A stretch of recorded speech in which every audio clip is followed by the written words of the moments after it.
那么菩提心的话，就修持的过程当中呢，就是我们要感觉到空性与大悲章的以这样的一个概念，也不能说刚是说，哎呀，我一切为一切众生好，为什么要为一切众生好？啊，那一切众生都是我做过我的父母亲，那又怎么样呢？那你不为什么不好好的对你自己好啊？那很多人都会这样想啊，对不对？所以这个的力量能够可以把这些都能可以放得下的力量，我们要有更大的智慧，是什么智慧？了悟空性的智慧，学修了悟空性的智慧，才真正的达到了悟空性的智慧啊，结果啊。所以我们没有学修了悟空性的这个智慧的话，就是永远达不到了悟空性的智慧。所以学修了悟空性的智慧那么我们就是作为一空性一切这些我们现在的现实状态当中的生活之中的一切好与不好，一切快乐与不快乐，一切幸福与不幸福，一切都是一种虚幻的一个短暂的事情，一切都是无常。那么所有一切这些无常，那最后是什么？也是还是空性啊。本来是怎么来的？也是从空性中来的。所以一切都是空性的情况下，我们怎么办呢？我们要达到了悟空性的智慧。我们了悟空性的智慧，才是最终我们达到菩提心的，能够可以产生菩提心的最终的功课。那么我们产生了菩提心，我们是谁啊？那个时候我们是菩萨，我们不是众生。那现在我们是谁啊？就像我们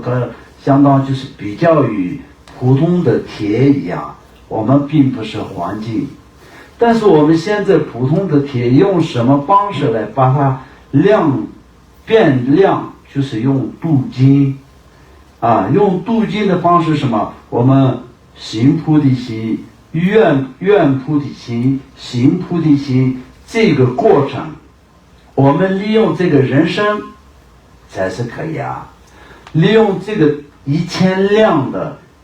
铁一样，我们把这个1000两的铁上面呢，就是1两个黄金放上去，那就是一个很大的黄金很亮的黄金嘛，对不对？所以这样我们就是在很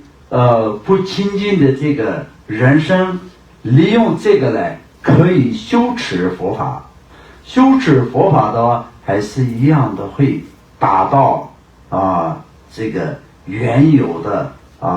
佛心能够可以再体现出来。那么就像黄金在上到这个1000两的这个贴金上面，这个中间要有镀金的时候要有镀金的工具嘛，对不对？需要镀金的它的这个配的东西嘛，就像饮水等等各种各样，就是有各种各样的镀金的方式。这是什么？就是在缘起因果的这个过程接下来就是第11，众生导视以慧观，智见以息，极珍贵，诸欲出离3界者，以善坚持菩提行。那么我们平常都是在所有的佛经里面都有讲，今天是不管是任何一个课，或者是在任何一个法性的前面都会讲因果轮回的过患都讲到就是在6道轮回，它是一个非常不可靠的一个地方。什么叫做不可靠呢？因为众生的心里都是要得到安乐，得到平安，得到幸福，对吧？在众生轮回的过程当中，没有一个真正的会得到的这个快乐感，没有一个可以在长久性的幸福，都是非常短暂，非常无常。所以这个中间呢，就是带来无量无数的让你身心痛苦的一切的事情，都是在不断的在自己去一半感受痛苦，一半在造下意识在痛苦的因。所以这样的不断的在讲，如同在我们看到那个修建这个大楼啊那些的时候，就是用混凝土的时候，就有一个搅拌机嘛，里面就是水还有沙子石头还有那个水泥那些可以一起交合的那个，就是有不断的就是旋转的这种混凝土，里面呢就是一倒进去，机器一动的话，那里面的那些混凝土也好沙子也好，没有什么自由的水，全部都融合在一起嘛。就像这样，我们就是一般在痛苦感受痛苦，在一般造再一次感受痛苦的因，所以这就是因果嘛。所以讲到轮回这么不圆满，轮回中的众生这么痛苦的这些一切，佛陀所讲的一切道理是不是吓唬我们众生？佛陀也没有说要去改变那些众生变成他所拥有的这种就是国与国之间的争夺国土感，争夺这种人权，这不是这种的一个道理。佛自己呢就是完完全全就很简单讲，看不起这个轮回，看不起这个人生的一切生活跟这些生死轮回，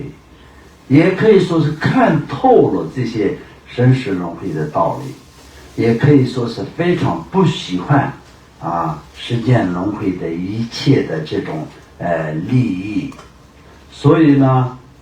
就去追求那么解脱生死轮回的方法，真正的达到了了悟，那就有心要利益一切众生。所以给我们讲的是，任何一个人就跟他学习，如同他的修持一样去学修的话，就会达到如同他一样的果位，并不是说是你们都听我的，以后都是听我的，你们听我，我就对你们好，我就会给你们等等这个，我就给你们幸福，给你们快乐，没有这样说。我们可以跟他学，他就是给我们讲他在学习的过程，最主要的他讲的一切就是他最后得到的这个了悟一切道理的这个证悟的那个功德。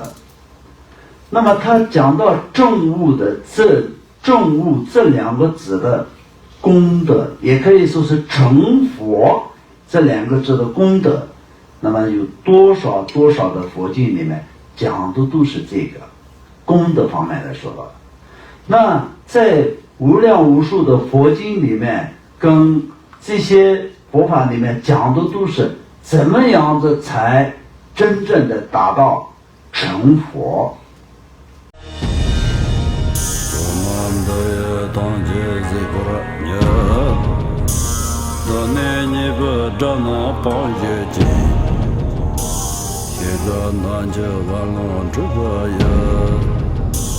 自本作累